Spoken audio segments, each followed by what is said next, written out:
పరిశుద్ధ గ్రంథం తెరిచి రోమీలకు రాసినటువంటి పత్రిక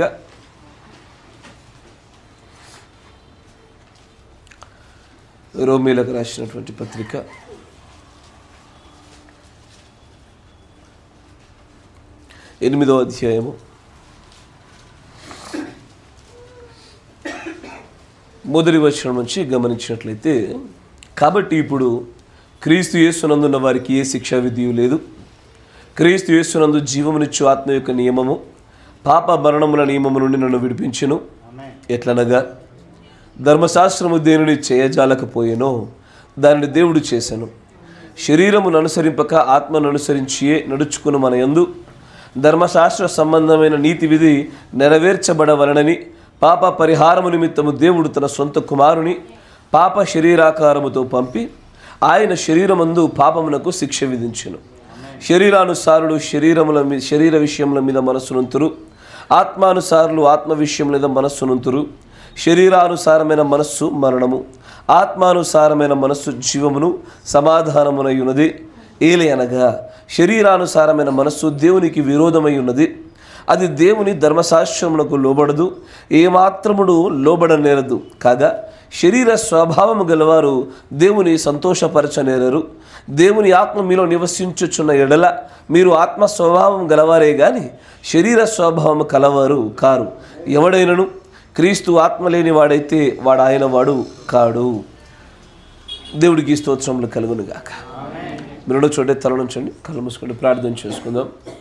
కృపా సత్య సంపూర్ణుడా, మమ్మల్ని అందరినీ కూడా మిక్కిలిగా ప్రేమించుచున్నటువంటి మా నాదానికి స్తుతులు స్తోత్రాలు. మరొకసారి మమ్మల్ని అందరినీ కూడా ప్రభు ఈ స్థలంలోనికి మీరు సమకూర్చినారు. నా సోదరుడు ప్రభ ప్రారంభ ప్రార్థనలు చేసినట్టుగానే మా ప్రయాణాల్లో మీరు కృప చూపినారు. సమకూర్చినటువంటి దేవుడవు నాయన, సమస్తాన్ని బట్టి మీకు కృతజ్ఞతాస్తుతులు చెల్లిస్తూ ఉన్నాము. జరగని ఉన్నటువంటి ఒక వాక్య పరిచర్యలో నీ ప్రియమైనటువంటి పిల్లలతో ప్రభా మీరే మాట్లాడండి నాయన. మమ్మల్ని అందరినీ కూడా మీరు జీవింపజేయమని ప్రార్థిస్తూ ఉన్నాము. బోధింపదగిన ఆత్మ చేత, గ్రహింపు శక్తి చేత ఏ లేఖనంలో వించే ప్రభా మా జీవితాల వృద్ధి కలుగునో, దేని గుండానైతే ప్రభా మేము ఈ యొక్క ప్రభురాత్రి భోజనం చేయబోచుండగా యోగ్యతను సంపాదించుకుంటామో దాన్ని అంతటిని పొందుకోవడానికి కావలసినటువంటి ఆ ఆత్మీయ ఆహారమును మాకు భుజింపనట్లుగా దయచేసి ప్రభా నయ్యా మా అందరికీ అనుగ్రహించమని ప్రార్థిస్తూ ఉన్నాము. ప్రతి ఒక్కరి యొక్క మబ్బులను మీరు తీసివేయండి. ప్రతి ఒక్కరికి పరిశుద్ధాత్మ వలన కలిగేటువంటి ఆ ప్రత్యక్షతను ఆత్మను అనుగ్రహించండి. నీ కరుణను అందించు ఆత్మ వలన ప్రతి ఒక్కరూ ఆత్మవశులయ్యే భాగ్యము దయచేయమని ఈ ఆరాధన అంతట్లో కూడా ప్రభువ నీకు రావాల్సిన మహిమ ఘనత ప్రభావాలు నీకు చెల్లించే విధముగా ఒక ఆత్మారాధనగా, ప్రాణంలో జరిగే ఒక ఆరాధనగా ఇదంతా ఉండబడినట్లుగా సహాయం అనుగ్రహించమని ప్రభు అయిన యేసుక్రీస్తు నామములో ప్రార్థన చేయుచున్నాను. ఆమేన్. కూర్చో.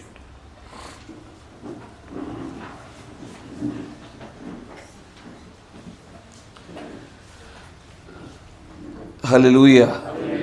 కూడి వచ్చినటువంటి దేవుడి ప్రియమైనటువంటి ప్రియులందరికీ కూడా నా హృదయపూర్వక వందనాలు మరియు శుభములు తెలియజేస్తూ ఉన్నాను. దేవుడు మిమ్మల్ని దీవించును గాక. మీరు చాలా సమయం ఎదురు చూశారన్న విశ్వసిస్తూ ఉన్నాను. సాధారణంగా ఎదురు చూయించుకునేటువంటి ఆ పాస్టర్ల జాబితాలో నేను ఉండడానికి ఎప్పుడు ఇష్టపడను. కానీ అనేకమైన ప్రతికూల పరిస్థితులు, అక్కడ కొన్ని పరిస్థితులు, నాతో పాటు ఉండే బృందం కూడా ఇంకా పరిచర్యలో వేగంగా ముందుకు సాగడం అనేది ఇంకా నేర్చుకోలేదు. కొన్ని పొరపాట్లు అయినా సరే నా వ్యక్తిగతమైనటువంటి క్షమాపణలు. మరొకసారి ఇలాగ జరగకుండా నేను జాగ్రత్త పడతాను. దేవుడు మమ్మల్ని క్షమించను గాక. చాలా సంతోషము. మన సమయాన్ని నేరుగా లేఖనాలు కూడా గడిపే ప్రయత్నం చేద్దాం. ఇప్పటికే చాలా సమయాన్ని మేమే తినేసాం కాబట్టి ఇప్పుడు మీకు తినిపింపజేస్తాం ఆహారాన్ని. చాలా సంతోషం. చూడండి, రోమపత్రిక 8వ అధ్యాయము మొదటి వచనం నుంచి గమనించినట్లయితే, కాబట్టి ఇప్పుడు క్రీస్తు యేసునందున్న వారికి ఏ శిక్షా విధియు లేదు. ఎంత అద్భుతమైన మాట, వినడానికి కూడా ఎంత చక్కగా ఉన్నది. ఇక నీకు శిక్ష లేదు, మరణం లేదు, ఎలాంటి దండన లేదు అని చెప్పుచున్నప్పుడు అందరూ ఆనందపడే మాటగానే ఉంటుందిగా. అయ్యా మీకు శిక్షలు కావాలా?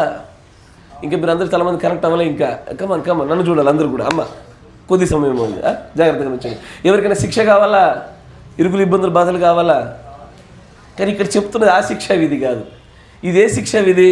చూడండి, there is therefore now no condemnation to them which are in Christ Jesus. Condemnation అంటే చేయబడినటువంటి పనులకు, క్రియలకు జీతముగా ఇచ్చేటువంటి దాన్ని ఆ శిక్షను కండమ్నేషన్ అంటాడు ఆయన. శిక్షణలో భాగం కాదు, ట్రైనింగ్లో భాగం కాదు. ఇది మనము చేసినటువంటి పనుల తర్వాత చివరిలో జీతముగా ఇచ్చేటువంటి శిక్ష. దాని గురించి మాట్లాడుతూ క్రీస్తు యేసునందున్న వారికి ఏ శిక్షా విధి కూడా, ఏ కండమ్నేషన్ కూడా లేదు. తర్వాత ఆయన అంటాడు, క్రీస్తు యేసునందు జీవమునిచ్చు ఆత్మ యొక్క నియమము పాప మరణముల నియమముల నుండి నన్ను విడిపించాను. జాగ్రత్తగా గమనించాను. ఇక్కడ వెంటనే ఏ శిక్షా విధి లేదు అని చెప్తూ శిక్షావిధిలో భాగస్థులయ్యే వారికి కానీ, శిక్షావిధిని తప్పించుకోనకుండా ఉండే వ్యక్తులకు కానీ ఇక్కడ కొన్ని నియమాలు ఉన్నాయని చెప్తూ ఉన్నాడు ఆయన. ఏది? శిక్షావిధిని తప్పించుకున్న వారికి కొన్ని నియమాలు పనిచేస్తూ ఉన్నాయి, శిక్షా విధిలో ఉండే వారికి కొన్ని నియమాలు పనిచేస్తూ ఉన్నాయి అంటూ మొత్తం నియమాల గురించి మాత్రమే ఆయన మాట్లాడుతూ వస్తున్నాడు. అక్కడ మీరు చూస్తే దాన్ని ఇంగ్లీష్లో అంటాడు, for the law of spirit of life in Christ Jesus Hayath made me free from the law of sin and death. అంటే పాప నియమము, మరణ నియమము అనే 2 నియమాలు పెట్టబడ్డాయి. ఈ 2 నియమాలలో నుంచి నేను ఇప్పుడు విడుదల పొందా. దేనిని బట్టి పొందానే అంటే మరొక నియమం చేత పొందా. నమాట వింటున్నారా? ఇక్కడ ముళ్ళును ముళ్ళుతో తీసినట్టుగానే ఇక్కడ ఏం జరుగుతుంది?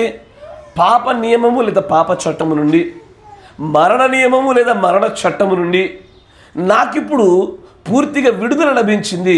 దేనివల్ల అంటే మరొక చట్టము చేత. ఇది ఎలాంటిదంటే, అయ్యా మీరు కానీ మీ చుట్టుపక్కల ఉండేవారు కానీ ఏదైనా కోర్టులో కేసు వేసినప్పుడు చూసారా ఎట్లా ఉంటుంది? వీళ్ళు ఒక సెక్షన్ కింద కేసు వేస్తారు, వీళ్ళు మరో సెక్షన్ నుంచి తప్పించుకుంటారు, వీడు ఇంకో సెక్షన్ వేస్తాడు. విడున్నారా? వాయిదాల్లో ఇంకో సెక్షన్ పట్టుకొస్తారు, వీరు ఇంకో సెక్షన్ తీసుకొస్తారు. చివరికి ఈ నియమాలలోనే ఏ సెక్షన్ అయితే బలమైనదో, ఏ సెక్షన్ అయితే గట్టిగా ఎదుటిని పట్టేయగలుగుతుందో ఆ సెక్షన్ల పైన అవగాహన ఉన్నవాడు మాత్రమే కేసు ఎలా గెలుస్తాడో, అదే రీతిగా దేవుడు మనల్ని నడిపించుతున్నటువంటి ఆత్మీయమైనటువంటి ఈ జీవిత ప్రయాణంలో కొన్ని చట్టాలు, కొన్ని నియమాలు చేసి ఉంచాడు ఆయన. ఆమేన్. ఎట్లా చేశాడయ్యా అంటే, ఇది నిజంగా ఆయన చేశాడా? చేయవలసి వచ్చాను. అన్నమాట వింటున్నారా? ఈ నియమాలు తను చేశాడా? చేయవలసి వచ్చును. పరిపూర్ణమైన చిత్తములోనే చేయవలసి వచ్చును. ఎలా చేయవలసి వచ్చును అంటే, ఆదిలో దేవుడు మనుషులను తయారు చేసినప్పుడు కాలం అనేది ఉన్నదా? లేదు. కాలం లేనటువంటి పరిమాణంలో నిన్ను నన్ను అంటే మనలాంటి మానవులను చేసి నిలబెట్టాలని ఆశపడ్డాడు దేవుడికి. చేశాడు, కాలం అయితే లేదు. వారి దగ్గర కాలం లేకపోయేసరికి సడన్గా మరికొన్ని కూడా లేవు. కాలం అనే పరిమాణంతో మరికొన్ని ఎప్పుడు కూడా పక్కనే జతపరచబడినట్లుగా వాటితో పాటు కలిసి ప్రయాణం చేస్తాయి. కాలం పెట్టబడిన చోట ఖచ్చితంగా అనారోగ్యం పెట్టబడుద్ది. కాలం పెట్టబడిన చోట పుట్టుక పెట్టబడాలా, చావు పెట్టబడాలా, సార్ మరణం పెట్టబడాలా. కాలం ఉన్న చోట పరీక్ష పెట్టబడాలా, సార్. కాలములో లేనప్పుడు మరణం లేదు, మరియు పాపము లేదు, ఇంకా పుట్టుక లేదు, ఏది లేదు. ఎప్పుడైతే మనిషి పాపం చేశాడో, ఆది పాపము జరిగిన వెంటనే, ఆది పాపం ఏదయ్యా? ఆది పాపం అంటే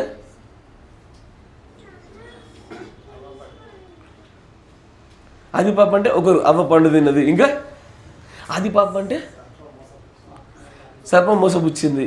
2 అయ్యా ఆజ్ఞాతిక్రమ పాపం 4. ఇంకా ఇది అన్నారు సర్పము, అవిశ్వాసము, ఇంకా దేవుని నుండి దూరం జరుగుట ఆది పాపము. ఇంకా ఆది పాపం అంటే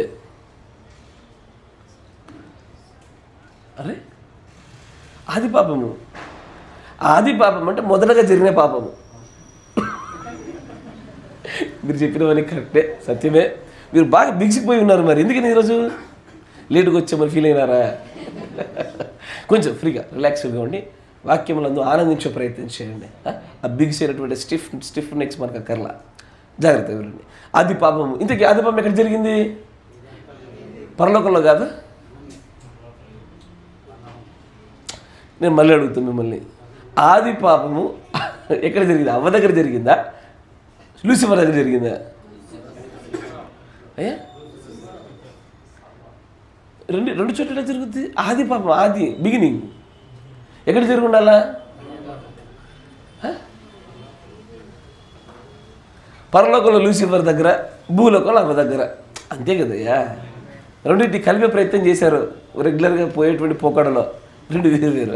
జాగ్రత్త. అయితే ఆది పాపము జరిగిన వెంటనే దేవుడు ఏం చేశాడంటే మనంతట మనమే దేవుడి చేత కాలం అనేటువంటి పరిమాణంలోనికి మనం నెట్టవేయబడ్డాం. మనము కొని తెచ్చుకున్నాం. మన తప్పిదాలను బట్టి, మన దురాశల చేత ఈడవబడి కాలం అనే పరిమాణం కావాలని we brought the time in to our dimension. అసలు ఆ డైమెన్షన్ ఏముండే? కాలం అనే డైమెన్షన్ లేకపోతే ఏ డైమెన్షన్ ఉండే? లైట్ ఉండేనా? నిత్యం లైట్ ఉంటుంది కదా.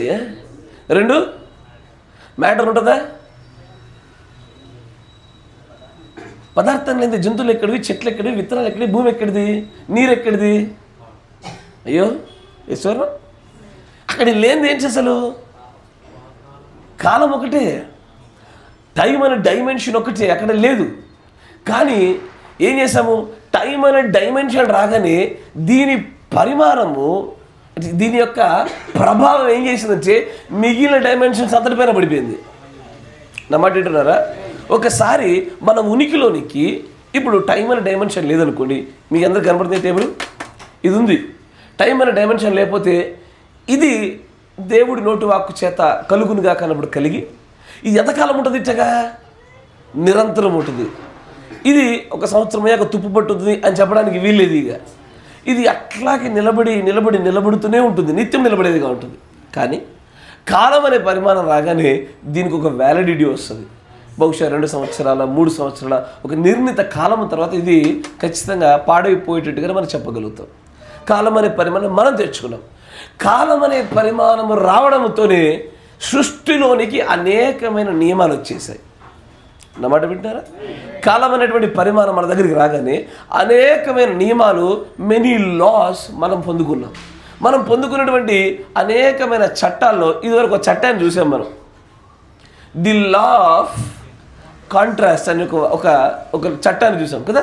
ది లా ఆఫ్ కాంట్రాస్ట్ అంటే, లా ఆఫ్ కాంట్రాస్ట్ అంటే చాక్పీస్ దొరుకుతుంది ఒకవేళ ఉంటుంది చూడండి. లా ఆఫ్ కాంట్రాస్ట్ అంటే మీరు విన్నారు, అందుకే అడుగుతూ ఉన్నా. నేను చెప్పను, వినదాన్ని. లా ఆఫ్ కాంట్రాస్ట్ అంటే ఏంటయ్యా? విరుద్ధ చట్టం అంటే ఏంటి? ఎక్స్ప్లెయిన్ చేయండి. What is law of contrast? కొంత వెలుగు ఇట్లా రావాలంటే ఏం కావాలి? కాలం కావాలి. Yes or no? ఖచ్చితంగా. ఎందుకంటే ఇప్పుడు భూమి తిరుగుతుందిగా. తిరుగుతున్నప్పుడు ఇప్పుడు మన దగ్గర వెళ్తురంటే ఈ భూమికి అవతల వైపు ఉన్న వారికి చీకటి. Yes or no? ప్రవక్త దాన్ని ఉదాహరణగా చూపుతూ ఉంటాడు. ఇప్పుడు ఏదో చీకటి ఉందని చెప్పేసి మనం దాన్ని బట్టి దిగ్భ్రాంతి పడవలసిన అవసరం లేదు. ఇంకా చీకటి వద్ది అర్ధరాత్రి 12ంటికి మరింత చీకటిగా మారి తర్వాత మళ్ళీ సూర్యుడు యొక్క వెలుగు కిరణాలని మనం మళ్ళీ చూస్తాం. It's a part of time. కాలం అనే పరిమాణంలో లా ఆఫ్ కాంట్రాస్ట్ అనేటువంటిది ఒక భాగంగానే పెట్టబడింది. అయ్యా మంచిగా గమనించాలి. ఇప్పుడు చూస్తే మధ్యలో గీత కనబడిన వారి కోసం చెప్తా ఉంటా. ఇప్పుడు మీరు చూస్తూ ఉంటే లా ఆఫ్ కాంట్రాస్ట్, విరుద్ధ చట్టం అనే పదంలోనే మీకు విషయం గమనించగలరు. ఏంటది? ఏదో పెట్టబడిన దానికి ఉన్నదానికి మరొక వైపున పూర్తి విరుద్ధంగా ఏదో ఒకటి ఉండాలా. సార్ ఏదో ఉండాలి. ఇప్పుడు ఇటువైపున చీకటి ఉంటే ఇటేముండాలా? వెలుగు ఉండాలా. ఇటువైపు తెలుపు ఉంటే నలుపు ఉండాలా. కరెక్టేనా? ఇప్పుడు ఈ చట్టాన్ని దేవుడు ఏ స్థాయి వరకు తీసుకెళ్ళాడంటే ఈ ఒక్క చట్టములోనే మిగిలిన చట్టములన్నిటి యొక్క కలయిక ఈ ఒక్క చట్టం చుట్టూతోనే తిప్పుతూ తీసుకొచ్చాడు ఆయన. నా మాట వింటున్నారా? ఏవైతే ఎన్ని చట్టాలు అయితే దేవుడు నియమించాడో అన్ని చట్టాలు కూడా ఆత్మీయతలో ఈ ఒక్క చట్టం చుట్టూ తిప్పబడ్డానికి దేవుడు నియమం పెట్టాడు అక్కడ. ఇప్పుడు నార్మల్గా కొంత సైంటిఫికల్గా చదువుకునే పిల్లలకు చెప్పినట్టుగా మనం చూస్తూ ఉంటే సాధారణంగా ప్రవక్త గారు అంటారు, మీకు తెలుసా మన 2 చేతులు కిందికి వేలాడుతూ ఉంటే అంటూ ఆయన మొదలు పెడతాడు, because of law of gravity అంటాడు ఆయన కదా. గ్రావిటేషనల్ ఫోర్స్, గురుత్వాకర్షణ శక్తి వల్ల మన చేతులు కిందికి వేలాడుతూ ఉంటాయి. నువ్వు కావాలని కొద్దిసేపు పైకి నువ్వు స్పృహలో ఉండి పెట్టినా నిద్రపోగానే ఆటోమేటిక్గా జారిపోతూ ఉంటుంది. ఎందుకని పట్టు కోల్పోవడం అని అంటారు కొంతమంది, కానీ నేను స్పేస్లోకి తీసుకెళ్ళి పెడితే అట్లాగే ఉంటుంది, అది అలాగే ఉండిపోద్ది. కానీ ఈ భూమి మీద లా ఆఫ్ గ్రావిటీ అలాగ పనిచేస్తుంది. ప్రవక్త గారు అంటారు, do you know the law of electricity? అది ఎలా పనిచేస్తుందో తెలుసా? దానికంటూ కొన్ని నియమాలు ఉంటాయి. అయ్యా, లా ఆఫ్ ఎలక్ట్రిసిటీ గురించి తెలియాలంటే కాలేబ్ గారిని అడగండి మీరు, ఆయన చెప్తాడు మీకు. దాంతో పనిచేసేది ఆయనే. Yes sir no? ఆత్మీయతకు సంబంధించినటువంటి లా ఆఫ్ స్పిరిచువాలిటీ గురించి నన్ను అడగండి, నేను చేసేది అక్కడే పని. Yes sir no? అంతేనా కదా? ఇంకేం చేస్తారు చెప్పండి. తర్వాత కొన్ని చోట్ల ఎవరైనా స్పీకర్లు బాగా రిపేర్ చేసేవాళ్ళు ఉన్నారా? స్పీకర్స్ పాడైతే రిపేర్ చేస్తారా? దాంట్లో ఏమేమి పనిచేస్తాయి చెప్పండి? Law of electricity, law of magnets, law of sound కదా. అంటే శబ్దానికి సంబంధించిన చట్టాలు, అయస్కాంత నియమాలు, విద్యుత్ శక్తి నియమాలు కదా. ఇట్లా ఈ భూమి మీద ఏదైనా ఒక పని జరగాలంటే చాలా నియమాల దగ్గర పని చేయాలి. ఏదైనా ఒక పని చేయాలంటే కూడా, అంటే ఇప్పుడు మెడికల్గా మీరు చూడండి అయ్యా, ఒక ఎంఆర్ఐ స్కానో, సిటీ స్కానో, ఎక్స్రేనో చేయాలా. అది చేయాలంటే అక్కడ ఎంతో ఫిజిక్స్ అవసరము. ఎసారు ఎంతో ఫిజిక్స్ అవసరము, ఎంతో ఎలక్ట్రిసిటీ అవసరము. అనేకమైన విభాగాలన్నీ పనిచేస్తేనే ఒక చోట మంచి చక్కటి వైద్యాన్ని ఇవ్వడానికి కావలసినటువంటి నిర్ధారణలు జరుగుతాయి. అట్లాగే దేవుడు కూడా ఈ సృష్టిలో భౌతికమైన విషయాలలో, ఆత్మీయమైన విషయాల్లో అనేకమైనటువంటి నియమాలను పెట్టి ఉన్నాడు. ఆ నియమాలలో ప్రాముఖ్యంగా మీరు పట్టుకోదగిన నియమం ఒకటే. ఏంటయ్యా అంటే లా ఆఫ్ కాంట్రాస్ట్ చుట్టే, విరుద్ధ చట్టం అని చెప్పబడింది నియమం చుట్టే అనేక నియమాలు తిప్పుతా ఉంటాడు దేవుడు. నా మాట వింటున్నారా? దీనిలో ఇప్పుడు చూడండి, ఈ లా ఆఫ్ కాంట్రాస్ట్ గురించి ఎక్కడసేపు నేను మాట్లాడలేదు, ఎందుకంటే ఇదివరకు మనం మాట్లాడున్నాం కాబట్టి దీన్ని కొంచెం ముందుగా కొనసాగిపోగా ముందుకెళ్దాం. దాన్ని బట్టి ఈ ఆత్మీయమైన నియమాల పట్ల మీకు కొంచెం అవగాహన పెరగడం అనేది ప్రాముఖ్యమైన సంగతి. ఇప్పుడు చూద్దాం. దీంట్లో రోమపత్రిక 8వ అధ్యాయంలో మన చదివిన లేఖన భాగాన్ని చూస్తే చూడండి, 8వ అధ్యాయము 2వ వచనం చూడండి. క్రీస్తు యేసునందు ఇక్కడ ఏ నియమం ఉందంటే the law of spirit of life is in Christ. ఇక్కడ ఏం చెప్తున్నాడంటే ది లా ఆఫ్ లైఫ్ అంటే జీవమునిచ్చే నియమం ఒకటి ఉంది అయ్యా. జీవమునిచ్చే నియమం ఒకటి, విరుద్ధ చట్టం అనే నియమం ఒకటి, తర్వాత పాప మరణం అనే నియమము. పాప నియమం వేరు, మరణ నియమం వేరు, రెండు వేరు విషయాలు. రెండింటి మధ్య వ్యత్యాసాలు ఉన్నాయి, చూద్దాం దాన్ని. తర్వాత అయ్యా రాసుకునే వాళ్ళు రాసుకోండి. తర్వాత మళ్ళీ మీరు యూట్యూబ్లో చూస్తారంటే పర్వాలేదు, కానీ రాసుకునే వాళ్ళు రాసుకోండి. ఒకటి లా ఆఫ్ కాంట్రాస్ట్ అంటే విరుద్ధ చట్టము. 2 ది లా ఆఫ్ సిన్ పాప నియమము. ది లా ఆఫ్ డెత్ మరణ నియమము. మరియు ది లా ఆఫ్ లైఫ్ జీవ నియమము. ఎసారు తర్వాత లా ఆఫ్ రిడెంప్షన్ అయ్యా అంటే విమోచన చట్టము.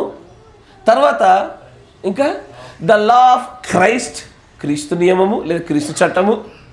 ఇంకా లా ఆఫ్ గాడ్కి లా ఆఫ్ క్రైస్ట్కి దగ్గర సంబంధం ఉండొచ్చు, బట్ ఇట్స్ ఓకే. దాని పక్కన పెడితే కాసేపు సారూప్యతలు ఉంటాయి. తర్వాత లా ఆఫ్ లవ్ అయ్యా ప్రేమ నియమము. ఇవన్నీ బైబిల్లోవేనా? అబ్సల్యూట్లీ ఇవన్నీ బైబిల్లోవే. లా ఆఫ్ లవ్. తర్వాత ఇంకా లా ఆఫ్ రిడెంప్షన్ అయిపోయిందా? లా ఆఫ్ సిన్ అయిపోయింది. ఇంకా అదే లా ఆఫ్ స్పిరిట్ ఆఫ్ లైఫ్, అదంతా ఒకటే. లా ఆఫ్ స్పిరిట్ ఆఫ్ లైఫ్ అంటే జీవ నియమము లేదా ఆత్మ యొక్క జీవ నియమం, రెండు ఒకటే. తర్వాత ఇంకోటి చూడండి, ఇంకోటి లా ఆఫ్ అడాప్షన్ అయ్యా పుత్ర స్వీకార చట్టము. వింటున్నారా? అయ్యో ఈ చట్టాలను తెలియకపోతే లాయర్లు ఎట్లా అవుతారు రేపు పొద్దున? ఇప్పుడు రేపు పొద్దున క్రీస్తు పక్కన కూర్చుంటారు మిడిచాగా. దేవదూత వచ్చినాడు, వాడికి తీర్పు తీర్చమని యేసుప్రభు తీర్చిబెట్ట అన్నాడు. తీర్చాలంటే ఇప్పుడు ఈ చట్టాల గురించి మీకు అవగాహన ఉండాలిగా, లేకుండా ఎట్లా తీరుస్తారు మీరు? ఈ నియమాలను బట్టి మీరు ఎట్లా ముందుకు సాగుతారు? మీకు చట్టాల వెనుక అవగాహన ఉంటే మంచి వకీల్ సాబ్లో అవుతారు. మీరంతా ఏమవుతారు? మంచి తీర్పు తీర్చేటువంటి మంచి న్యాయమూర్తులై కూర్చుంటారు మీరంతా. ఎప్పుడు? వీటి గురించి అవగాహన తెలిసినప్పుడు. ఎసార్నో? అయితే ఈ నియమాలన్నీ కూడా ఎక్కడో ఒక చోట, ఇదిగో చూడండి, ఇది వెలుగు కదా. వెలుగు అంటే దేవుడు ప్రవక్త ఏమంటాడు? హిల్తో పోలుస్తాడు. హిల్ అంటే కొండ. ఈ లా ఆఫ్ కాంట్రాస్ట్లో మరియు ఇంకోవైపు ఏం పోలుస్తాడు ఆయన? డౌన్తో పోలుస్తాడు. ఎసార్నో? ఇది మళ్ళీ ఇక్కడ ఒక లా.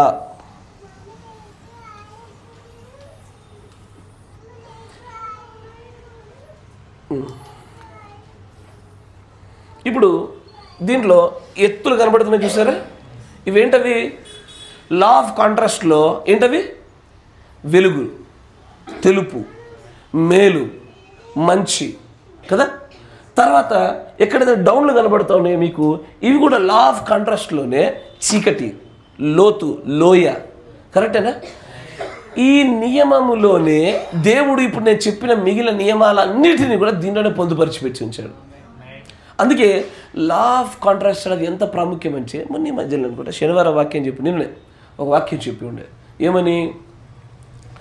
యేసుక్రీస్తుతో పాటు అన్ని విషయాల్లో, పునరుద్ధాన విషయంలో కావచ్చు, పునరుద్ధాన శక్తిని పొందుకునే విషయంలో కావచ్చు, సహానుభవం కలిగిన వారిగా మనం ఉండాలంటే ఉన్నటువంటి ఏకైక మార్గము శ్రమలు మాత్రమే. శ్రమలు అనుభవించుటలోనే మనకు ఆ మార్గాన్ని దేవుడు అనుగ్రహిస్తూ ఉన్నాడు. అయితే అదంతా కూడా ఏ నియమాలను బట్టి చేస్తాడు? దేవుడు ఊరికే గాల్లో అలా ఎదబడతలు చేసాడు. ఆయన ఖచ్చితమైన ప్యాటర్న్స్ని కలిగి ఉంటాడు, ఖచ్చితమైన చట్టాన్ని కలిగి ఉంటాడు. ఆయన చేసే ప్రతిదానికి ఓ పరిపూర్ణమైన ఒక ప్రణాళిక లెక్క ఉంటుంది. అక్కడ ఎలా పడితే అలా సాగదు. అయితే ఈ లెక్కను గురించి అవగాహన కలిగిన వారు మాత్రమే నిజంగా పాత నిబంధనలు మీరు గమనిస్తే బాగా ధైర్యంగా నిలబడగలిగినారు. ఘోరాతి ఘోరమైన పాపంలో పడిపోయి దేవుడి చేత శిక్షించబడుతూ ఆ శిక్షా భారాన్ని మోస్తూ తట్టుకోలేకుండా ఉండిన పరిస్థితుల్లో కూడా మళ్ళీ నేను వెలుగును చూడబోతున్నాన్న మాట చెప్పగలుగుతున్నారు ఈ నియమాల పట్ల అవగాహన వల్ల. ఆమేన్. అయితే దీంట్లో మంచి గమనించండి. ఇప్పుడు దీంట్లోనే లా ఆఫ్ కాంట్రాస్ట్లోనే మంచి గమనించండి. ఈ ఎత్తు కనబడితే ఏదైతుందో ఇప్పుడు దీంట్లో మిగిలిన నియమాలన్నింటినీ చొప్పించే ప్రయత్నం చేయండి. మంచి గమనించాలి. దీన్ని నేను ఇప్పుడు లా ఆఫ్ లైఫ్ని, లా ఆఫ్ డెత్ని రెండింటిని తీసుకొద్దాం. అయ్యా, లా ఆఫ్ లైఫ్ని, లా ఆఫ్ డెత్ని, దీన్ని ప్రవక్త గారు అంటే చూద్దాం. కొంచెం వేగవంతం ముందుకు సాగిపోదాం.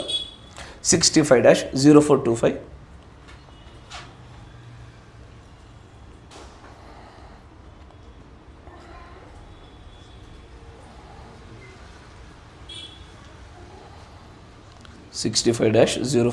దాంట్లో 24 పేర చూడండి. 24 డ్యూటరోనమీ బీయింగ్ ఏ గ్రీక్ వర్డ్, అంటే ద్వితీయోపదేశము అనేటువంటి గ్రీక్ పదాన్ని తీసుకొస్తే దీనికి అర్థం ఏంటి అంటే రెండు చట్టాలు. ఏంటా రెండు చట్టాలు? ద్వితీయోపదేశము అనే పదాన్ని మీరు తీసుకొని వస్తే దాని అర్థం ఏంటంటే గాడ్ హ్యాస్ 2 laws. దేవుడికి 2 చట్టాలు, 2 నియమాలు ఉన్నవి అని చెప్పడమే ద్వితీయోపదేశం అనే పదము. తర్వాత దాంట్లో మంచిగా గమనించండి. ఈ 2 నియమాల్లో ఒక నియమం ఏంటంటే ద లా ఆఫ్ డెత్, మరణం అనే నియమము. మరణం ఎప్పుడు వచ్చింది? కాలంలోనేనా? ఎసారు కాలం వచ్చాకే కదా మరణం వచ్చింది. కాలానికి మునుపు మరణం అనేది అవకాశం లేదు. కాలం అనే పరిమాణంలో పడిపోయిన తర్వాత ఇప్పుడు లా ఆఫ్ డెత్ అంటే మరణం అనే నియమము ఇప్పుడు ప్రారంభించబడింది. ఇప్పుడు ఈ నియమం ఎప్పుడు పనిచేస్తుంది? ఆయన వాక్యమునకు అవిధేయత చూపుటయే లా ఆఫ్ డెత్. ఇప్పుడు నీ పైన నేను లా ఆఫ్ డెత్ అంటే తెలుసా? ఇప్పుడు మీరు నార్మల్గా బయట చూసారా ఎలా ఉంటుంది? అయ్యా, ఈ అబ్బాయికి 306C అనే సెక్షన్ కింద కేసు వేస్తున్నాం. ఉత్తగా చెప్పి నాకు ఎందుకు తెలియదు, అది ఊరికేట వలికేసా. లేదు, ఈ అబ్బాయి పైన 17.006 అనేటువంటి కేసు వేసా అన్నట్టుగానే రేపటి దినాన్న అక్యూజర్ ఎవడు? సాతానుగాడు, నేరారోపణ చేయువాడు. వాడు ఎట్లా నేరారోపణ చేస్తాడు? ఎలా పడితే అలా వచ్చి దేంతో పడితే దాంతో ఈ దేవుని దగ్గరకు వచ్చి ఇదిగో ఈ ఒక అబ్బాయి తప్పు చేసినాడు, ఇదిగో ఈ సహోదరి తప్పు చేసింది, ఈమెలు అన్ని తప్పిదాలే ఉన్నాయి, ఈమె నిత్య జీవాన్ని పొందుకోవడానికి అర్హత లేదు అని చెప్పే నేరారోపణలో వాడు ఇదే చట్టాలు పెట్టుకొని వచ్చేది. నా మాట వింటారా? ఇది ఎక్కడ బాగా జరిగింది అంటే మోషే దేహ విషయంలో బాగా జరిగింది. మోషే దేహ విషయంలో ఏం చేశారు? ఈ దుష్టుడు వచ్చి ఏదో ఒక మలిన వస్త్రం చేత ఒక సెక్షన్ వేసి అతనికి నిత్యజీవం పొందకుండా ఉండినట్లుగా, దేవుడి దగ్గరికి పోకున్నట్లుగా ఒక సెక్షన్తో, ఒక నియమంతో మలిన వస్త్రాన్ని కప్పే ప్రయత్నం చేస్తూ ఉన్నాడు అతడు. దేవుడు దాన్ని కొట్టిపడేశాడు. ఎందుకంటే నిజంగానే దేవుడి యొక్క ప్రజల పక్షాన దేవుడు ఒక పదం వాడతాడు, అడ్వకేట్ అనే పదాన్ని. ఎవరు అడ్వకేటు? క్రీస్తే మన అడ్వకేట్ కదా. అడ్వకేట్కి సరైన తెలుగు తర్జుమా ఏంటయ్యా? మధ్యవర్తి న్యాయవాదేనా? ఉత్తరవాది. కరెక్ట్, ఎగ్జాక్ట్లీ, మంచి పదం, సరైనటువంటి పదం. ఎందుకంటే న్యాయవాది కాదు, ఉత్తరవాది. ఉత్తరవాది ఏం చేస్తాడంటే నా పక్షాన ఆయన ఏం చేస్తున్నాడు, వాడు వచ్చి దుష్టుడు according to the law of death అని మొదలుపెట్టి ఇంత పెద్ద ప్రసంగం మొదలు పెడతాడు ఆయన. అప్పుడు దేవుడి పక్షాన మీకేల్ లాంటి ఒక ఆయన కూడా వచ్చి according to the law of life అని చెప్పి తీసుకెళ్ళి లోపల తీసుకుని కూర్చోబెడతాడు. వింటున్నారా? ఈ చట్టాలలోనే కోర్టు అనే సన్నివేశం జరుగుద్ది. అయ్యా కోర్టు తెలుసా? దాని ఏంది? న్యాయ విచారణ. ఎసార్నా న్యాయ విచారణ గురించి ప్రవక్త గారు మాట్లాడుతూ ఒక అన్బిలీవరు కదా, ఇట్లా ఒక 3 రకాల అవిశ్వాసాల గురించి, 3 రకాల వ్యక్తుల గురించి మాట్లాడుతూ ప్రవక్తలు అద్భుతంగా చెప్తున్నప్పుడు ఆ సన్నివేశంలో మీకు అర్థం కావాలి, నిజంగానే అది కల్పితంగా చెప్పబడ్డదా? కాదు.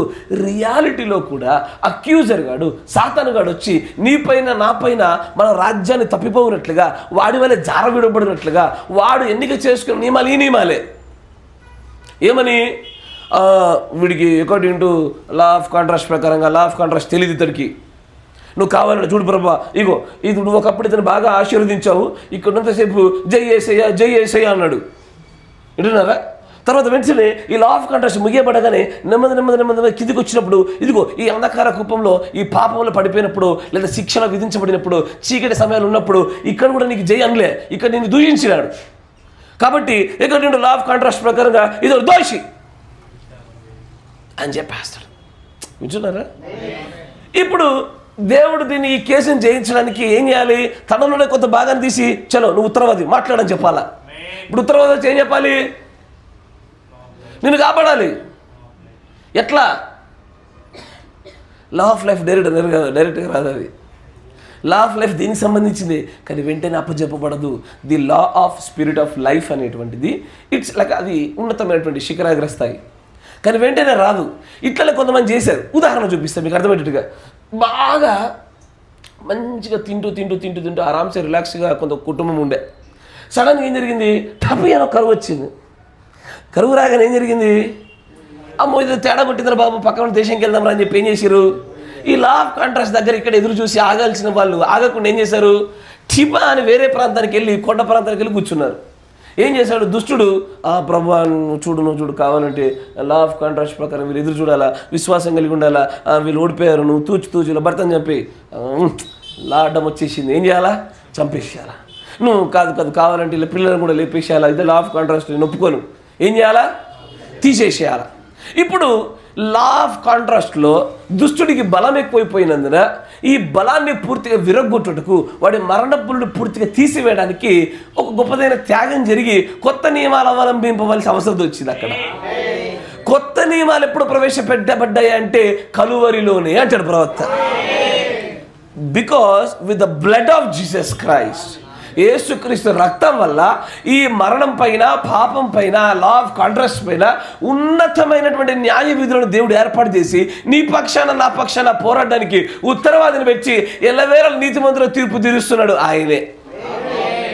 మనలో పెద్దగా ఏం లేదు, మనలో ఏ నియమము లేదు, మనలో ఏ మంచి లేదు, కానీ ఆ నియమాలలోనే అంటాడు నువ్వు ఊరకొళ్ళు, నీ పక్షాన నా ఉత్తరవాదిని పెట్టి నేను మాట్లాడింపజేస్తా.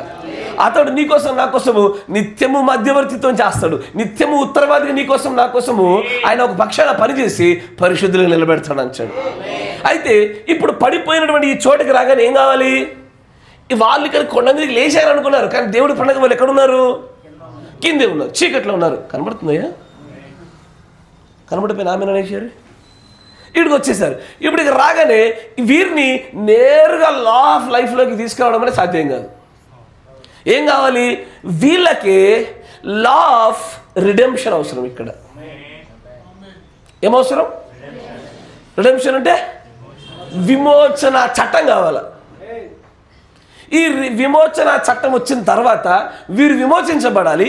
ఆ తర్వాత లా ఆఫ్ అడాప్షన్ జరగాలి. ఈ లా ఆఫ్ అడాప్షన్ తర్వాత లా ఆఫ్ లైఫ్ సంపూర్తి చేయబడాలి. అర్థమైందా అయ్యా? ఇది అందరి జీవితాల్లో ఒకే క్రమంగా జరుగుద్దా? లేదు. అన్ని కేసులు కోర్టుకు వచ్చినప్పుడు ఒకే సెక్షన్ కింద ఉంటాయా? ఒక్కొక్కరి పైన ఒక్కో సెక్షను. కాకపోతే నీ పైన ఉండే సెక్షన్కి కొన్నిసార్లు నీకు బెయిల్ దొరకదు. అయ్యో నాకు బెయిల్ దొరికింది కాబట్టి నేను తప్పించుకొని తిరిగినా, నీకు బెయిల్ లేదంటే దాని అర్థం ఏంటిది? నువ్వు ఇక వెల చెల్లించాల్సినటువంటి శిక్షను పొందుకున్నావు అని అర్థం. మీకు అర్థమవుతుందా?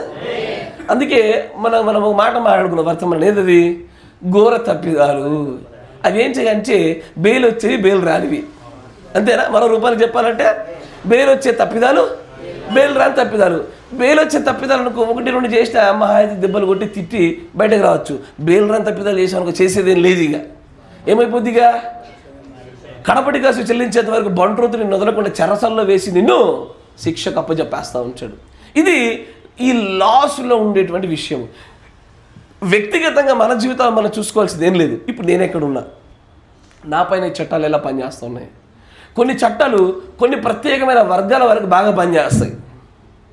అయ్యా నా మాట వింటున్నారా? మనకు బేసికల్ భయం లేదు, ఓపెన్గా చెప్తున్నా.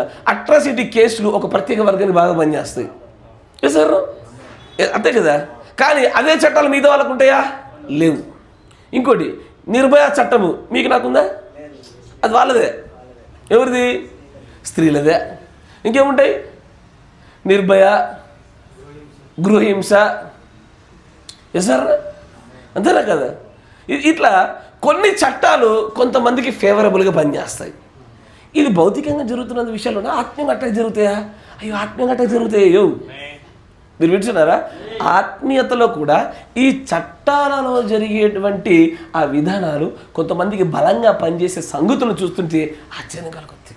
కానీ సరే ఒక క్రమంగా వరుస గుండా వెళ్ళిపోతే అని అంటాడు. ఇంకొంచెం ముందు చదవండి. God has 2 laws and one of them is law of death. మరణం అనేటువంటి చట్టము. ఈ మరణం అనే చట్టం దేని వల్ల వచ్చింది? ఒకటి ఫస్ట్ కాలం అనే పరిమాణంలోకి పడ్డ తర్వాత వచ్చింది. ఇది ఫస్ట్ స్టెప్. తర్వాత దేని గుండా వస్తుందని చెప్తున్నాడు ఆయన? అవిధేయత వల్ల. ఎసారో అవిధేయత ప్రదర్శించిన చోట భౌతిక మరణం అవ్వచ్చు, ఆత్మీయ మరణం అవ్వచ్చు, ఈ యొక్క మరణం అనే చట్టములోనికి ఒక వ్యక్తి పడిపోతున్నాడు. నేను దేవుడి వాక్యానికి విధేయత చూపి ఆయన చెప్పిన మాటల చొప్పున నడిచినంత కాలము నా పైన ఈ యొక్క మరణం అనే చట్టానికి ఏమాత్రం హక్కు లేదు, అధికారం లేదు. అది నన్ను ఏమీ చేయలేదు. ఆ చట్టం గుండా ఎంత ప్రయత్నించినా సరే సాతాను నన్ను ఏమీ చేయలేడు. ఆ నేరారోపణలో నా పైన ఏ సెక్షన్ పనిచేయదు. కానీ the moment I show my disobedience, నా యొక్క అవిధేయత దేవుడికి విరోధంగా దేవుడి వాక్యానికి చూపించడం మొదలుపెట్టిన ప్రారంభించిన కొంత సమయానికి ఈ లా ఆఫ్ డెత్ అనేది పక్కనే నిలబడుతూ ఉంటుంది. నేరారోపణ చేయువాడు ఈ చట్టం గుండా నిన్ను నన్ను పట్టుకునే ప్రయత్నం చేస్తూ ఉంటాడు. తర్వాత అంటాడు చూడండి, దేవుడు అంటాడు ఎప్పుడైతే అవ్వ అవిధేయత చూపిందో చెప్పబడిన వాక్యానికి ఇది మరణాన్ని తీసుకొని వచ్చింది. అది ఆయన యొక్క చట్టాలలో లాస్ అంటే బహువచనం, ఎసన్నో ప్లూరల్, అనేకమైన చట్టాలలో ఒక చట్టం అది. ఇది ఆమెకేనా అవ్వకేనా నీకు నాకు అంతే. ఎసన్నో చాలామంది అపవిత్రమైన అగ్నితో పరిశుద్ధమైన ఆలయంలోకి వెళ్ళారు. ఆ వాక్యానికి అవిధేయత చూపబడినారు, చంపబడ్డారు. ఉజ్జా లాంటి వాడు తాకకూడదని తాకాడు, మందసం తాకేసరికి అక్కడికక్కడికి చనిపోయాడు. డిసోబీడియన్స్, అవిధేయత ఏ క్షణంలో చూపినా ఏ స్థలంలో చూపినా దానికి ఏదో ఒక రూపంలో దేవుడు మరణం అనేటువంటి దాన్ని అప్పచెప్తూ వచ్చాడు. అయితే ఇక్కడ ఈ నియమాల్లో కూడా ఒక చోట ముట్టినవాడు అకస్మాత్తుగా అక్కడికి తెచ్చిపోయాడు. అవ్వ విషయాలు అట్లా జరగలే, ఆదాం విషయాలు అట్లా జరగలే. వారు స్లో డెత్, నెమ్మదిగా మరణమును పొందుకోవడానికి వారికి అనుమతించబడింది. ఒకటే చట్టమా? లా ఆఫ్ డెత్ ఒకటేనా? మరణ చట్టం ఒకటేగా.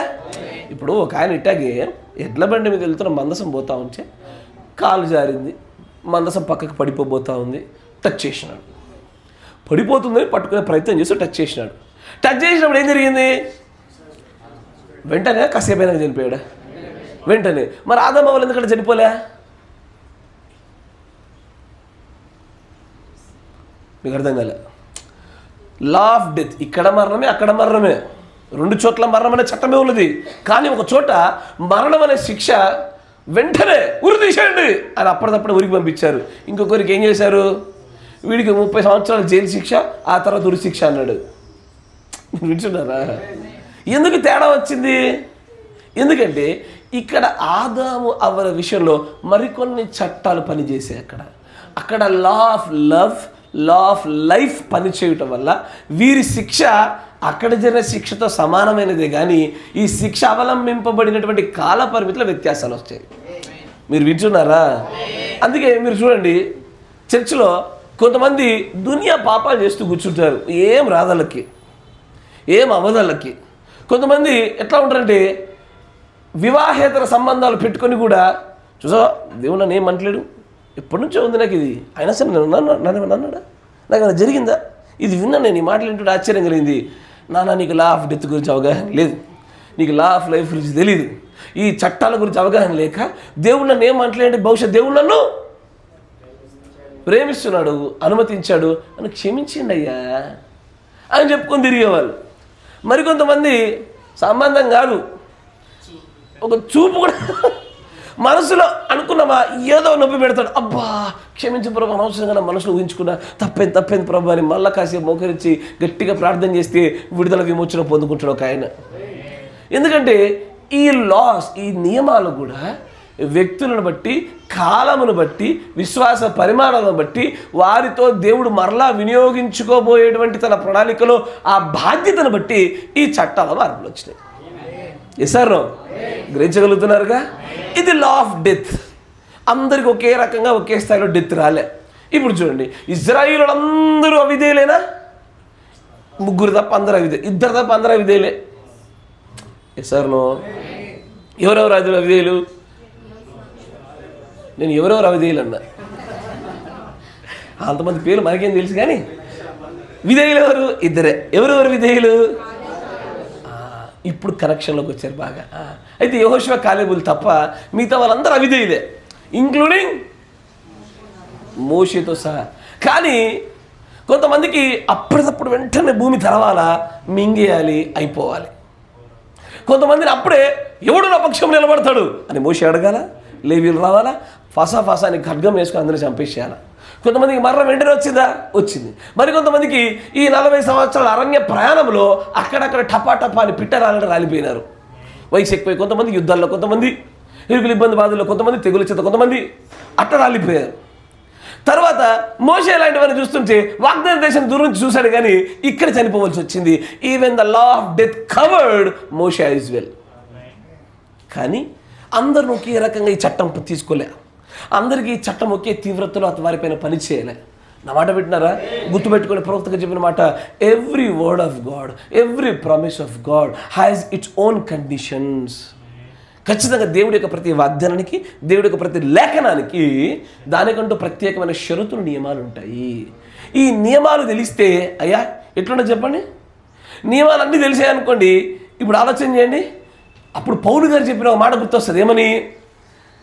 నాకు అన్నీ చేయ స్వతంత్రత ఉన్నది, కానీ నేను చెయ్య. ఆ మాట అంటున్నానంటే ఏ స్థాయి నియమాల పట్ల అవగాహన ఉండాలి ఆయనకి? మొత్తం కింద మీదేసి కొట్టగలిగే న్యాయవాదం ఉండాలి ఆయన. గమానియల్ దగ్గర నేర్చుకునేవన్నీ అరేబియా ప్రాంతాలకు వెళ్ళి 3 ఏళ్ళ నుండి ఉపవాసాలుండి పండిపోయిన జ్ఞానం పొందుకొని ఇప్పుడు అంటాడు ఆయన వచ్చి, బాబు నాయన నేను చేయాలనుకుంటే ఏ పని చేయగలుగుతా, ఏది ఇన్ ఫ్రీడమ్, స్వతంత్రతలో, కానీ నేను చెయ్య. నా స్వతంత్రతనే పూర్తిగా వాడితే ఇప్పుడిప్పుడే వచ్చి మీరు చచ్చిపోతారు కాబట్టి అంటాడు ఆయన. అంటే ఆయన అపారమైన జ్ఞానాన్ని, నియమాలను అద్భుతంగా చదవగలిగినవాడు కనుక ఆయన అంటాడు ఏమని, నేను ఇప్పుడు మరణం అనే చట్టం నుంచి బయటపడ్డా, పాపం అనే చట్టం నుంచి బయటపడ్డా, ఎందుకంటే జీవం అనే చట్టంలో ఉండే నియమాలు, సెక్షన్స్ నన్ను కాపాడుతూ వచ్చాయి కాబట్టి అంటాడు. అయ్యా ఇప్పుడు నేను అడిగే ప్రశ్న ఏంటంటే, ఈ చట్టాలపైన అవగాహన ముద్రలు బయలుపరచబడిన వ్యక్తికి అంత తెలిసి నీకు నాకెంత తెలియాలి? అర్థమైందా నీకు? ఈ చట్టాలు, ఈ నియమాల గురించి అంత అవగాహన ఆయనకే తెలిస్తే, పరిపూర్ణమైన వాక్య బయలుపాటు ఉన్నటువంటి కాలంలో దిగొచ్చి ఒక పరిపూర్ణమైన ప్రవక్త ద్వారా సమస్తము బయలుపరచబడినటువంటి బోధించబడిన దినాల్లో నేను ఉన్నానే, నాకెంత నీకెంత ఉండాలి ఈ చట్టాలపైన అవగాహన? ఇప్పుడు ఈ రోజున ఈ చట్టాలపైన పాస్టర్లకు కొంత అవగాహన ఉంటుంది. అందుకే ఏదైనా విశ్వాసం వచ్చి మేము పాస్టర్ గారు అట్లా చేశారని తల పట్టుకుపోయాడు అనుకో, ఏం చేస్తాడైనా? అది తల కాదు బిడ్డ, కాళ్ళు అంటాడు.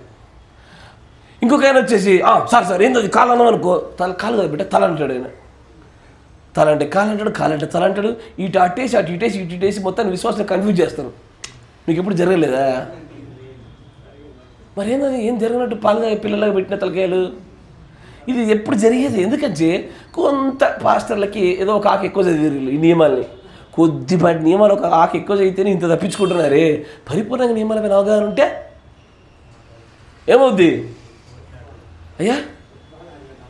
ఇక ఆడుకున్నాడు, ఇక ఫుట్బాల్ ఆయన ఇచ్చే ఎవరిని వదిలే ప్రసక్తిలే. ఎస్ సార్, అందుకే నేను అనకూడదులే కదా సార్లే, వదిలేద్దాం. 30 years ఇండస్ట్రీస్ చదవండి, చదువుకొచ్చి చదవండి అయ్యా.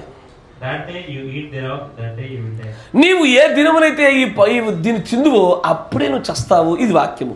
ఈ వాక్యానికి అవిధేయత చూపటం వల్ల ది లా ఆఫ్ డెత్, మరణం అనే నియమం, మరణం అనే చట్టం వచ్చి ఆవహించేసి మరి పట్టేసేసింది. తర్వాత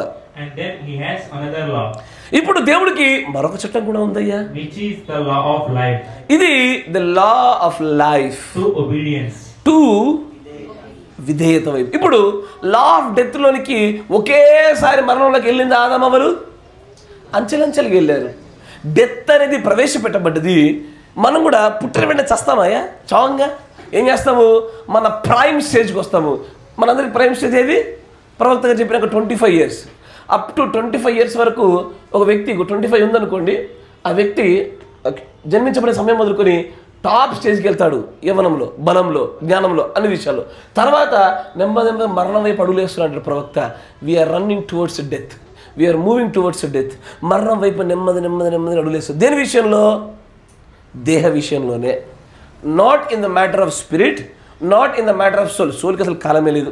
సోల్ గురించి పట్టించుకోద్ది, ఓన్లీ స్పిరిట్ గురించి ఆలోచించాలి. ఎందుకంటే ఆత్మ అది దయచేసిన వాని యుద్ధకి వెళ్ళి మళ్ళీ మిళితం కావాలి. కాబట్టి ఇది కాలపరిమితిలో ప్రవేశపెట్టబడటం వలన మళ్ళీ it always runs towards death.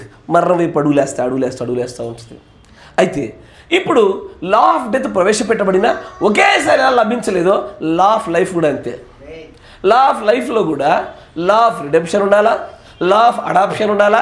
ఈ రెండు మెట్టు ఎక్కితేనే లా ఆఫ్ లైఫ్ సంపూర్తి చేయబడుద్ది. అయ్యా మీరు వింటున్నారా? ఈ మొహాలు చూస్తుంటే ఇదివరకు విన్నట్టు లేదా అర్థం కానట్టు రెండిట్లో ఏదో జరుగుతుంది నాకు. ఏది ఇది? ఇదివరకు విన్నారా? అర్థమైతలేదా? మనం ఆయన కాలం ఆగు తెలియదు. ఈ కాలం అనే పరిమాణంలో కాలాన్ని ఆపేది ఎవరు? ఒకరిని యెహోషువ వలె లేచి ఆపుర్రయ్యా, ఇది ఆగుతలేదే. జాగ్రత్త, మంచిగా గమనించండి. ఇది అర్థం కాకపోతే మళ్ళీ వినండి, ఆలోచించండి. నేను చెప్పే సంగతుల్లో ఎవరినో చూడకండి, మిమ్మల్ని మీరు చూసుకోండి. నేను ఏ చట్టంలో ఉన్నాను, ఏ చట్టం నన్ను బహుగా గట్టిగా కాపాడుతూ వచ్చింది, ప్రస్తుతానికి ఏ చట్టంలో బలహీనంగా కనబడుతున్నాను, మిమ్మల్ని మీరు చూసుకునటం వల్ల నిజంగానే దేవుడి యొక్క ఈ చట్టాల నియమాలలో అయ్యా ఈ ఉన్నటువంటి ఈ చట్టాలన్నింటిలోకెల్లా అన్నిటికీ చాలా గొప్పదైన చట్టం ఏది? ఇప్పుడు నేను చెప్పిన చట్టం ఎన్ని చెప్పానయ్యా? రాసుకున్న వాళ్ళు ఎన్ని రాశారు తల్లి? 9.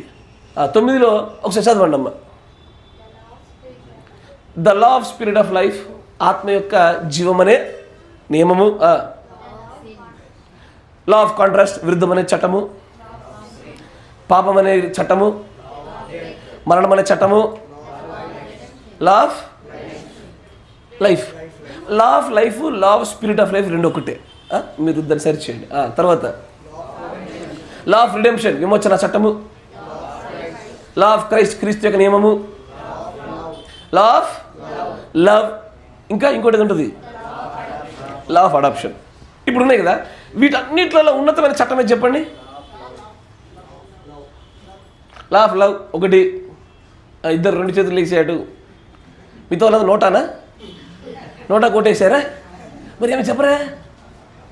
మీరందరూ చెప్పండి, ఈ చట్టాల్లో గొప్ప చట్టం ఏది చెప్పండి? ఎన్ని కేసులు వేసినా సరే ఈ చట్టం, ఈ under section of this so and so you are forgiven, చల్ go. Law of redemption. Okay, ఇంకా లా ఆఫ్ రిడెంప్షన్కి చాలా చట్టాలు ఉంటాయి. వాడు కిన్స్మన్ రిడీమర్ అయి ఉండాలా, దగ్గరుడు అయి ఉండాలా, అబ్బో దానికి వెల చెల్లించాలా, చాలా పెద్ద నియమాలు ఉంటాయి. కరెక్టే మీరు చెప్పింది, కానీ చాలా నియమాలు ఉన్నాయి దానికి. ఇప్పుడు అదేనా బోయస్ కథలు మనం చూసాంగా, ఎవరిని పడితే వాళ్ళు నియమిస్తారా? విమోచన అందరికి జరగదు. అది దగ్గర వాడై ఉండాలా, విమోచించడానికి అనుకూలత ఉండాలా, ఇతడికి ఇష్టపడి ఉండాలా, వీళ్ళ చెల్లించాలా. అమ్మో చాలా కథలు ఉంటుంది దీనికి. ఇంకా గొప్ప చట్టం ఒకరేమో లా ఆఫ్ లవ్, ఇద్దరు లా ఆఫ్ రిడెంప్షన్ ఒకరు, ఇంకా లా ఆఫ్ క్రైస్ట్ ఒకరు, అడాప్షన్ ఒకరు, అందరూ మంచి కూడా ఎన్నుకోరు, ఇక లాస్ట్కి ఎవరొకరు సరి అవుతారు. అయ్యా లా ఆఫ్ లవ్, ఇంతకంటే గొప్ప నియమం లేదు. ఇదంతే. ఇప్పుడు నేను ఈ బోర్డు అంతా ఈరోజు ఒక్క రోజులు అవ్వదు, కానీ ఈ బోర్డు అంతా మొత్తం నియమాలతో నింపి దానిలో ఉండే సబ్ కేటగిరీలను తీసుకొచ్చి చూపించిన ఇక్కడ ఉంటుంది లా ఆఫ్ లవ్. దాని కిందే సమస్తము జరిగేది. దేవుడు ప్రవక్త ఏమంటాడు తెలుసా? దేవుడు ఆదామును అవరు ఎంతగా ప్రేమించాడంటే, వారు పాపంలో పడిపోయిన తర్వాత దేవుడు అంటాడు, ఆదాము మనలో ఒకని వంటి వాడు, ఆయన మనలో ఒకని వాడు అంటే జ్ఞానాలు తెలుసుకునే విషయంలో పాపములకు మరియు నిజంగానే జీవములకు నువ్వు రెండింటిని రుచి చూచిన వ్యక్తిగా మన మధ్యలో నిలబడ్డాడు. కానీ వచ్చిన మార్గం తప్పు.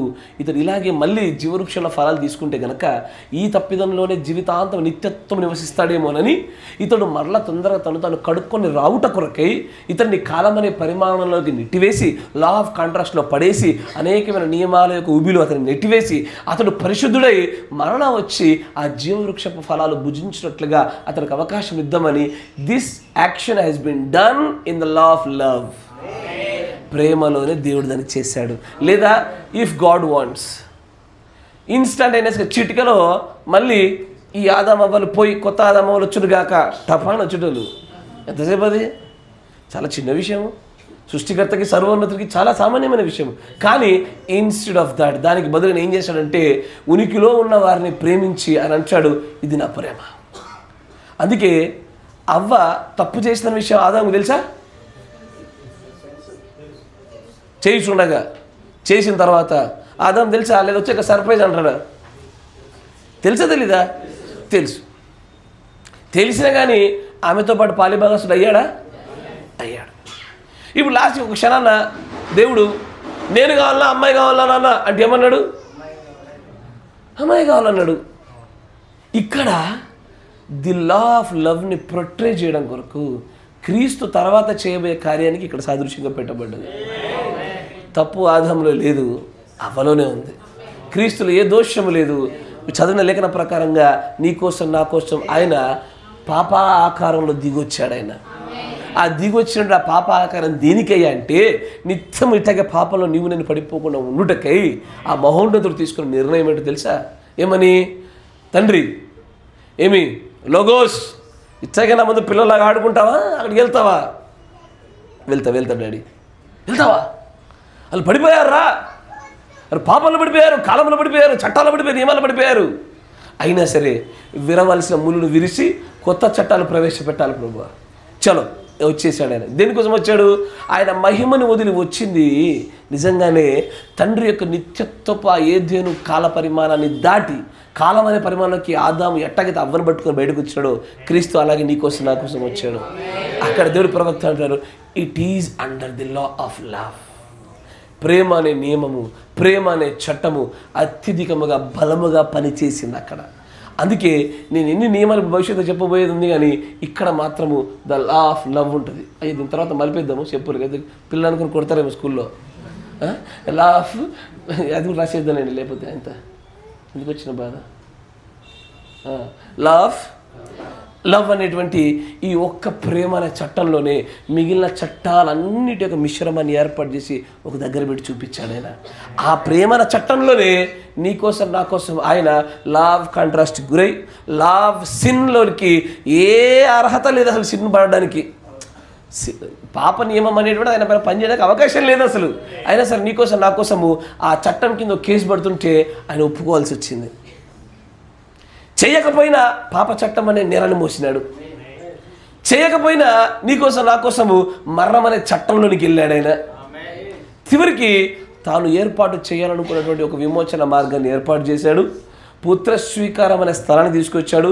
చివరికి నేనే మార్గమును సత్యమును జీవమును అని జీవ నియమాల్ని స్థాపించి నన్ను కాపాడినాడు ఆయన పెట్టి. ఇప్పుడు అంటాడు, ఈ నియమాలు మీరు నేర్చుకోండి. ఈ నియమాల వల్ల ఏమవుతుంది తెలుసా? మీరు పాపంలో ఉన్నా, మరణంలో ఉన్నా, దోషంలో ఉన్నా, ఎక్కడున్నా సరే లా ఆఫ్ కాంట్రాస్ట్లో ఉండనివ్వండి. ఇదే కనుక చాలా నియమాలు, అనేకమైన నియమాల నుంచి మీరు జీవం అనే నియమాలలోనికి వచ్చి నిలబెట్టబడినట్లుగా ఆయన పంపిన ఇది తెలుసా? లా ఆఫ్ లైఫ్లో జీవం అనే నియమాన్ని పెట్టుటలో ప్రవక్తలు వాడబడతారు.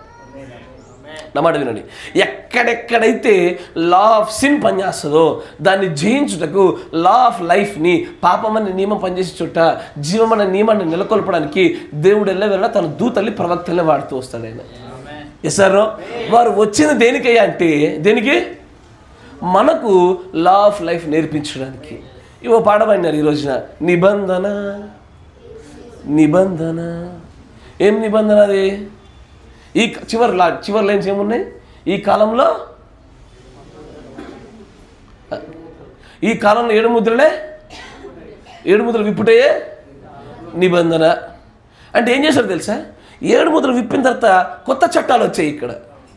ఏ చట్టాలు? అప్పటిదాకా ఓడిపోబోతున్న మనలను, పరిపూర్ణత చేరుకోవడానికి అడ్డంగా ఉన్న మనకును మరికొన్ని చట్టాలు వచ్చి మనకు హెల్ప్ చేసాయి. ఇప్పుడు ఈ చట్టాలలోనే బతికేది. ఈ కొత్త చట్టాలే నిన్ను నన్ను నీతిమంతులుగాను ఆ రాజ్యానికి అర్హులుగాను చేసేది. అదే ఆ కొత్త నిబంధన, అదే కొత్త చట్టాలు, అయ్యే మనల్ని కాపాడేవి. నా మాట వింటున్నారా? ఈ నియమాలలోనే సమస్తము జరిగించబడి దేవుడి రాజ్యాన్ని స్వతంత్రించుకోవడానికి కావాల్సి చోటు చేసుకునేది. అయ్యా, నియమాలు తెలుసుకుంటూ ముందుకు పోతూ ఉంటేనే నీ ఉన్న ప్రస్తుత స్థానంలో నుంచి, లా ఆఫ్ లైఫ్లో నుంచి ఉత్తమమైనటువంటి లా ఆఫ్ లవ్కి వెళ్ళగలగాల. తర్వాత దీనిపైన లా ఆఫ్ లవ్కి పైన మరో నియమం ఉంటుంది. అయ్యా, లా ఆఫ్ లవ్ కంటే ఇంకోటి ఉంటుందా? సరే, ఒక మాట అడుగుతా. ఇప్పుడు చాలామంది ఓట్లు ఎట్లయితారో చూద్దాం ఒకసారి. అయ్యా, ప్రేమ గొప్పదా, కృప గొప్పదా?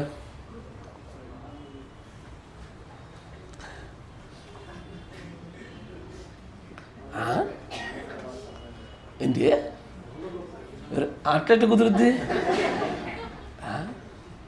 ఇద్దరు అమ్మాయిలు ఎవరు పెద్దలు అంటే ఇద్దరు పెద్దలు అంటారా? అట్లయితే కుదురుద్ది? ఎవరొకరు పెద్దలు అనాలా ముందు పుట్టాలని? ఎస్ఆర్నో?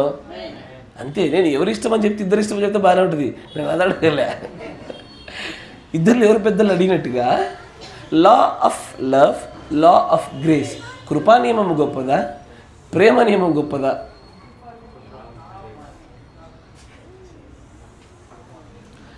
సరే, మళ్ళీ చెప్తా.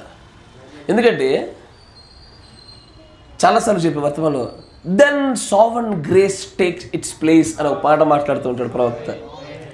ముందు ప్రేమ వస్తుందా లేదా కృప వస్తుందా? ముందు ప్రేమ ఉండి తర్వాత కృప ఉత్పన్నమవుతుందా? ముందు కృప ఉండి తర్వాత ప్రేమ ఉత్పన్నమవుతుందా? సరే, ఎవరికి మిమ్మల్ని చూసుకోండి. ప్రభా, నేను పాపంలో ఉన్నాను, అన్యత్వంలో ఉన్నాను, సంఘశాఖలో ఉన్నాను. ఫస్ట్ నా పట్ల దేవుడు ఏం చూపాడు?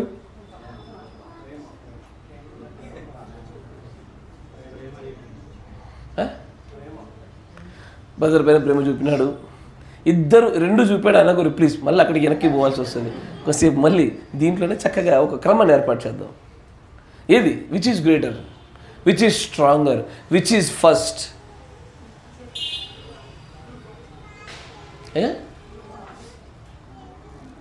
సరే, మరో ప్రశ్న అడుగుతా.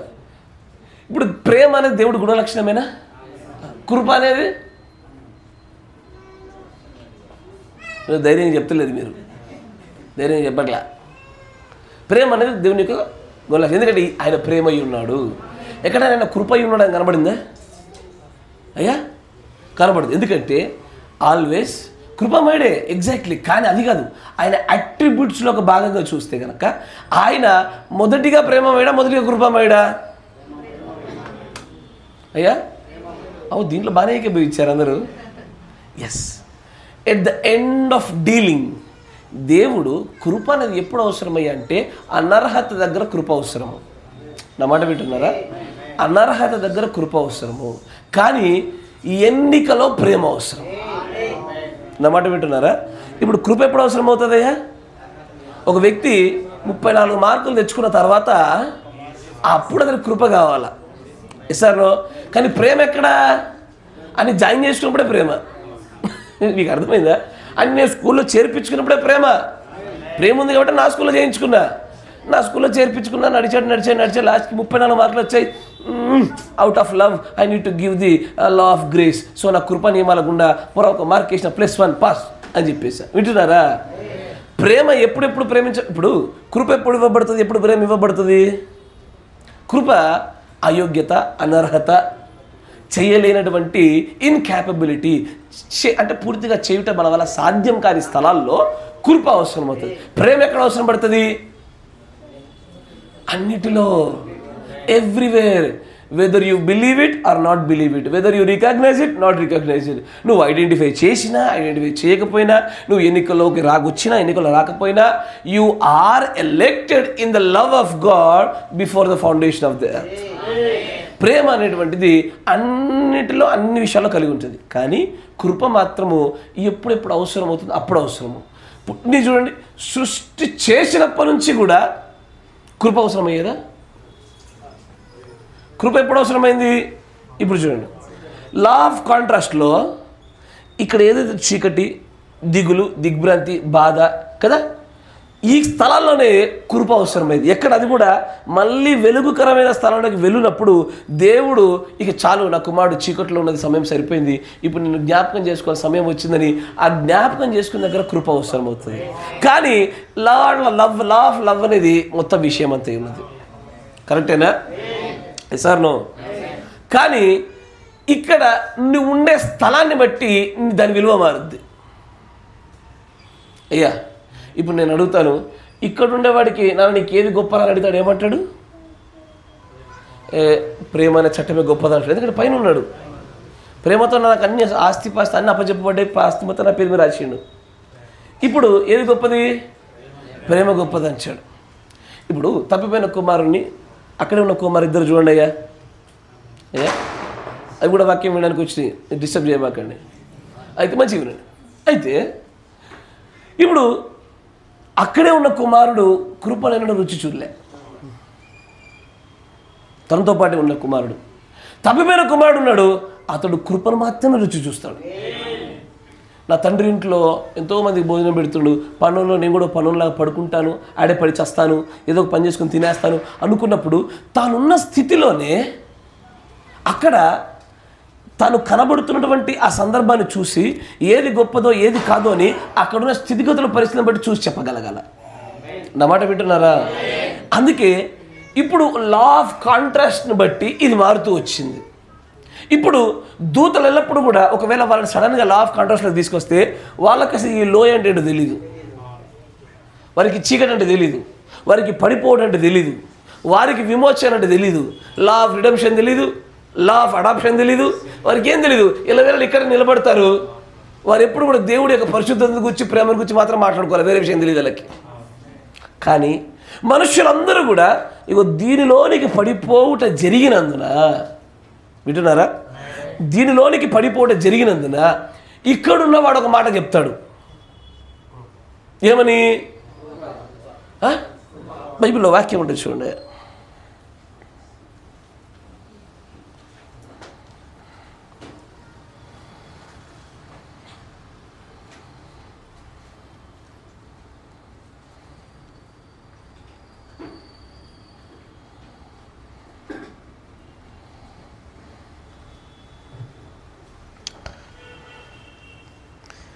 కీర్తన 63:4 వచనం.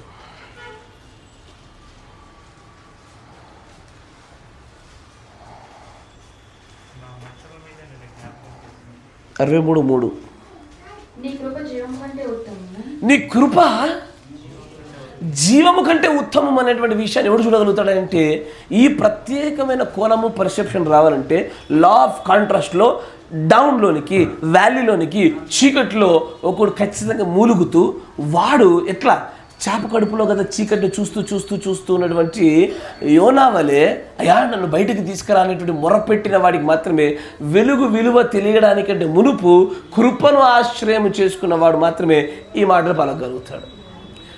అసలు ఈ నియమాలన్నీ దేనికి చెప్పండి? ఈ నియమాల వెంబడి ఒకే ఒక ఉద్దేశం ఏంటది? ఇప్పుడు భారతదేశంలో రాజ్యాంగ ప్రకారం చాలా నియమాలు ఉన్నాయి. ఈ నియమాలను దేనికి? భారతదేశం అంతా కూడా ఒక చక్కటి క్రమ ప్రకారం నడుస్తుందని, దీనిలో అన్యాయానికి తావులేదని ఏదో ఒకటి చూపించుకోవడానికి జరుగుద్ది.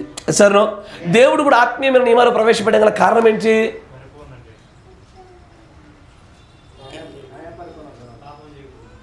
ఇంకా ఇంకా ఇంకా బెటర్ ఆన్సర్, మనకు తెలుసు, ఆదాము పడిపోవుటలో న్యాయమున్నది. ఎగ్జాక్ట్లీ. ఈ చట్టాలని ఎందుకయ్యా బాబు అంటే ఆయన గుణలక్షణముల యొక్క మేనిఫెస్టేషన్, అంటే అవి బహిర్గతం చేయబడుటయు, మనం గుర్తించుటయు, మనం గ్రహించి దాన్ని ఆశ్రయించుట జరుగుట కొరకయే కావాలని ఈ చట్టాలు నియమాలు ఏర్పాటు చేశాడు. ఈ నియమాలన్నిటి వెనకాల ఉన్న ఏకైక ప్రాముఖ్యమైన ఉద్దేశం అది ఒక్కటే, ఆయన యొక్క గుణలక్షణములన్నీ బయలుపరచబడ్డానికే ఈ చట్టాలు నియమాలన్నీ కలిసి జరగాల. విధేయత చూపిన వాడికి లా ఆఫ్ లైఫ్ వాళ్ళు, అవిధేయత చూపించిన వాడు లా ఆఫ్ డెత్ వైపు నెమ్మది అడుగులు వేస్తూ ఉండాలి. అయ్యా దీన్ని ఇక్కడితో ఆపుతాను, జాగ్రత్త. ఇప్పుడు నేను మిమ్మల్ని అడుగుతాను, ఇప్పుడు మనం చేయబోతున్నది ఏ చట్టం ఏ నియమాలకు వస్తే చెప్పండి. తీసుకోవడానికి కూడా ఎగ్జామ్ మీకు, నేను చేయవేయడానికి కూడా ఇంటర్వ్యూ పెట్టినట్టుగానే ఉంది. ఇప్పుడు ప్రభరాత్రి మొదలు చేయబోతున్నప్పుడు ఇది ఏ చట్టంలోనికి ఏ నియమంలోకి వచ్చింది? ఇది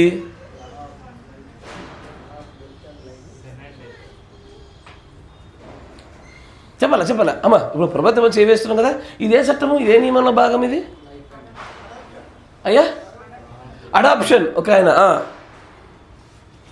ఒకటోసారి, తర్వాత ఇంకెవరు చెప్పాలి అయ్యా. లా ఆఫ్ లైఫ్ అని ఒకరు,